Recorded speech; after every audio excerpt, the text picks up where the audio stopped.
But in the first year, we had approximately 180 students, and Dr. Veal will be more exact about that, participate 30 or more times. So I felt the key was we were providing transportation. We have a bus that comes later and drops off at certain bus stops. We don't do door to door. But that was key, that we had transportation. And I also think what was key is that the students learned that Husky Adventures, which is the actual name of our program, because we're the Owine Huskies, was something that was filling a need in their lives. Because we are not much different than any other place in Iowa or the United States where most children go home and they're by themselves. So we try to steer away from as much screen time as possible, but I'm working on getting a little more technology in. But last year we focused really on using resources and partners. And I'm still very, very lucky because, Owine is not that big. So there are some people that probably think, oh my gosh, here comes Mrs. Schmitz, she's going to ask me to do something. Because I do that. I'm not afraid to ask a business, I'm not afraid to ask an organization.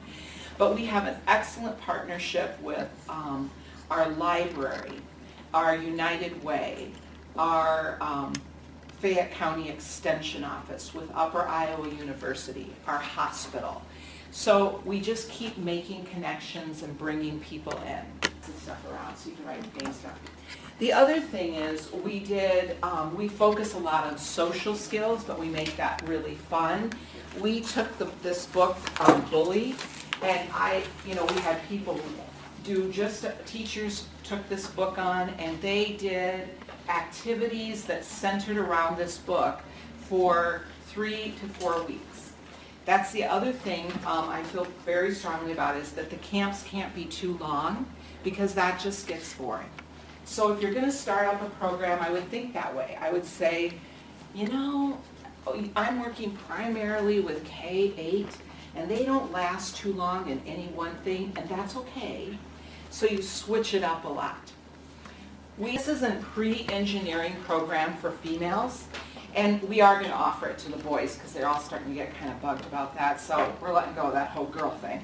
And this program is so popular that we have run it the whole year, and we put 15 to 20 students in it every camp.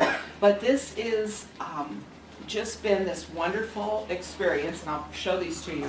And at the Macy's Day Parade, they actually made a life-size, this year's parade, a life-size float of this Goldilocks, which was, of course, a marketing thing for them. But our students had built that float in a small format. So we taped the Macy's Day Parade, and I have seen that section of the parade like 400 times this year. We drive the float, because the kids are so excited. They build, and then we show them the life-size, bigger than life-size actually, floats. These, through the student focus groups, these were some of the camps, and Barb mentioned a couple of those camps there, but those were the ones that came out as the favorites. I just did hash marks, and anytime it was mentioned, I just kind of kept track, and those are the ones that students most often mention. I think you might need Barb to describe a little bit more about Martha Speaks. Martha Speaks is something